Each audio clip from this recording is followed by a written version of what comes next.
Welcome back, sweet friend. I apologize for my recent absence. I was a bit distracted. But now that Enkyle is free from Satan, I have returned with more content.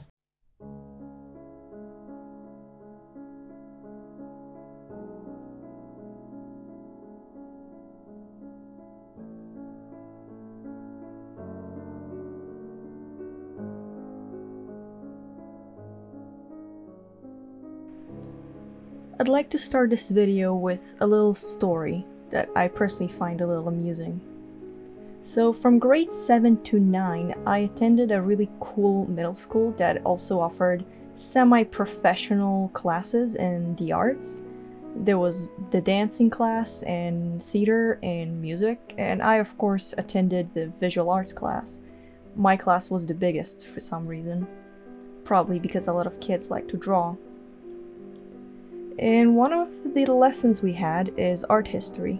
Quite similar to the art history I have right now, but honestly a little bit more Eurocentric and a bit easier, because after all it is middle school and we're like 13 to 15-year-olds.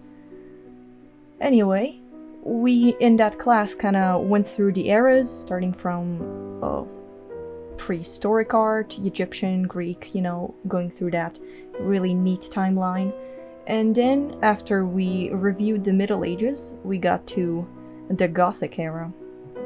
So my art history teacher is saying to the class, "So this class we will start talking about the Gothic era."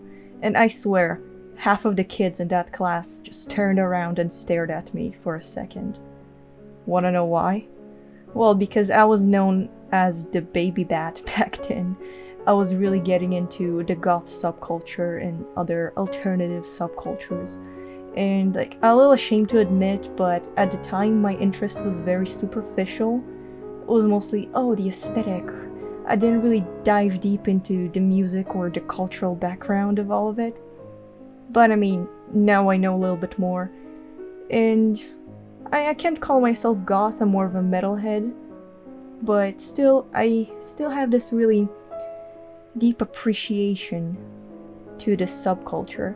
It really helped me kind of become my own person. While I might not be a preteen anymore, my appreciation of the stuff that is deemed alternative or gothic, whatever you want to call it, is stronger than ever.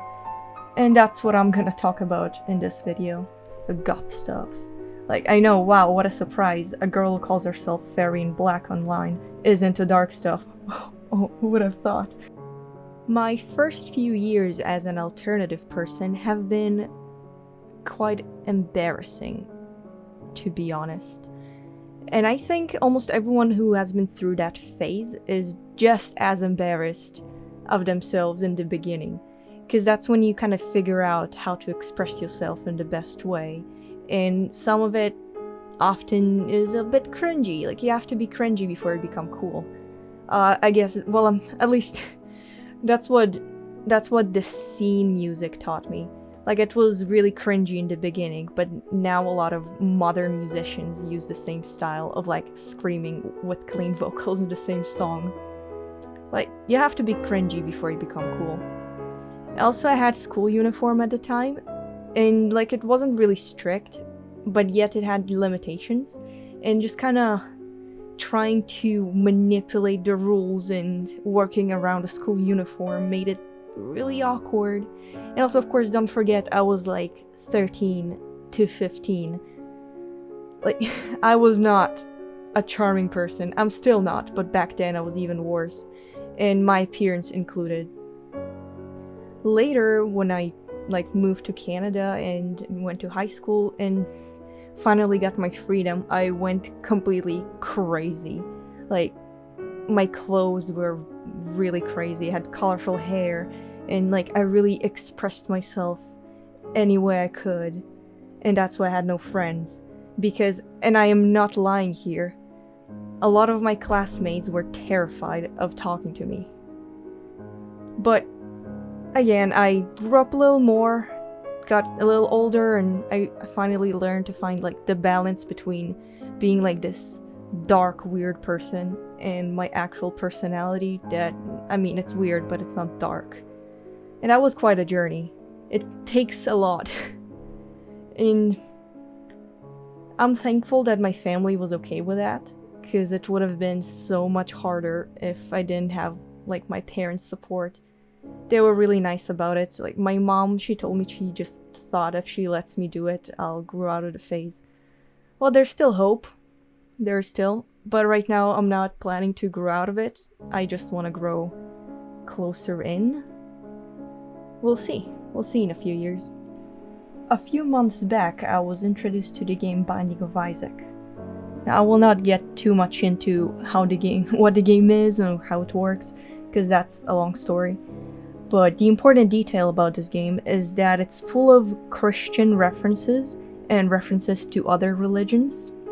It has a lot of cool imagery, like you have to fight Satan or fight angels. You play as biblical characters like Eve or Samson, and it's just cool.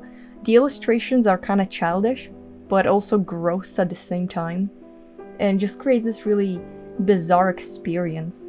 Like you're playing as this child trying to save their life, and you're getting attacked by all these like mythical creatures, or biblical characters.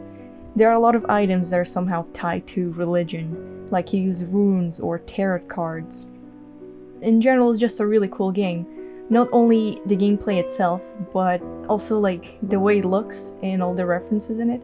Like, I personally found it really cool.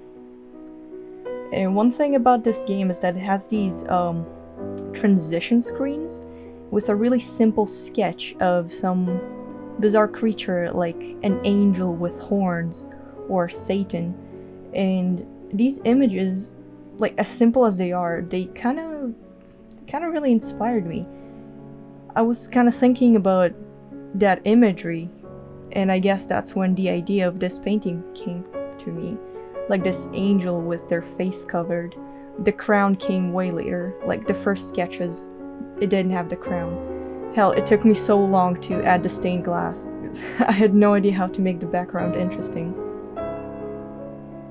Just in case you were curious, I myself am not religious. I am agnostic, which means I do believe in higher power, but I don't follow any specific religion. I do have to say, one of my all-time favorite hobbies is to fill my head with useless facts about different things, religion included.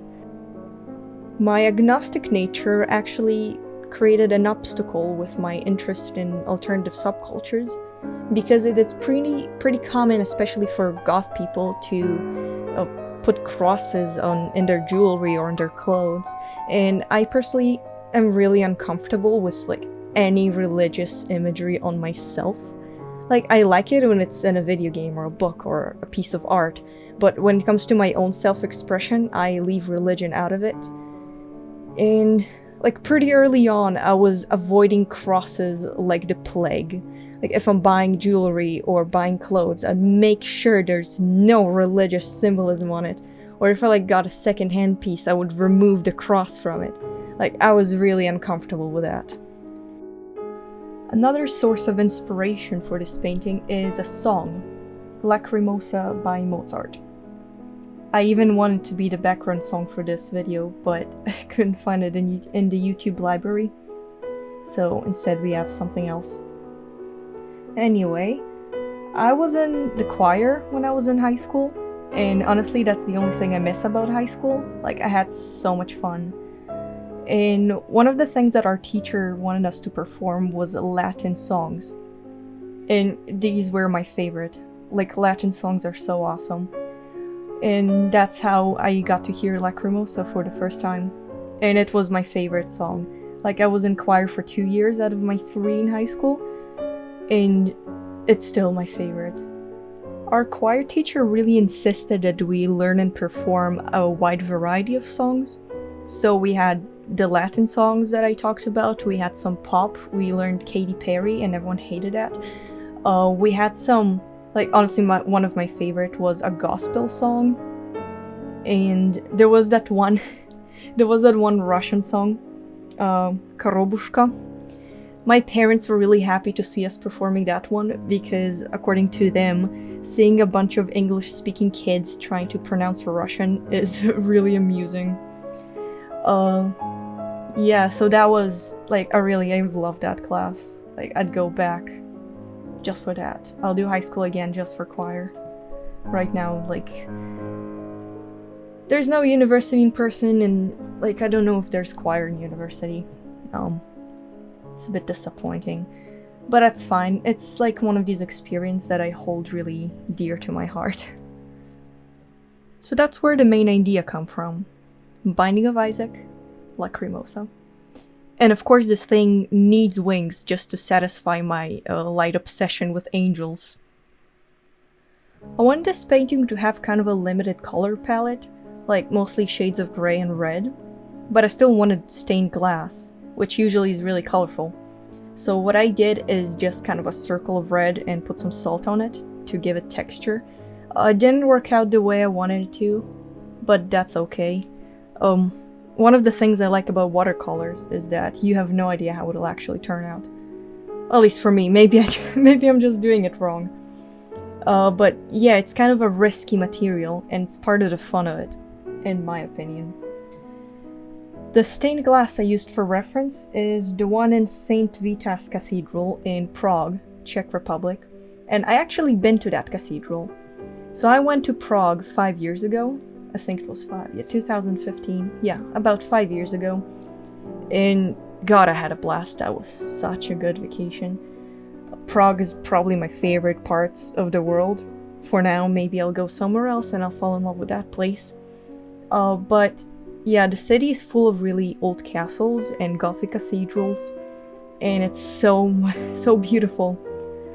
Like, these buildings, Gothic cathedrals, or just cathedrals in general, are designed in a way that's supposed to make the person feel small compared to the glory of God.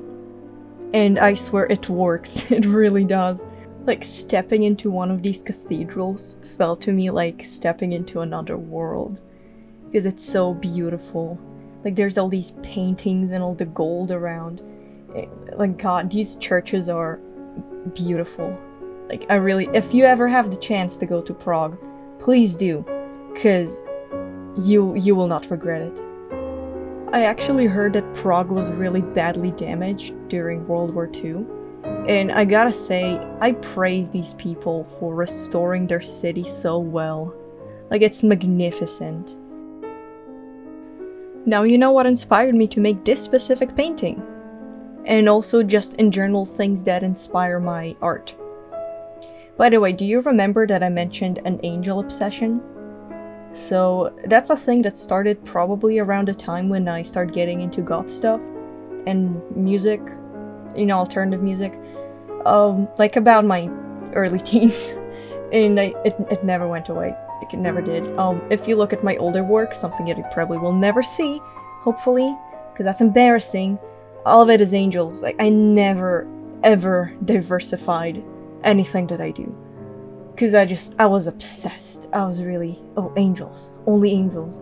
Like, even when I was doing my final project for that art middle school, I still found a way to put angels in it.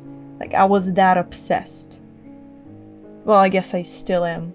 God damn it.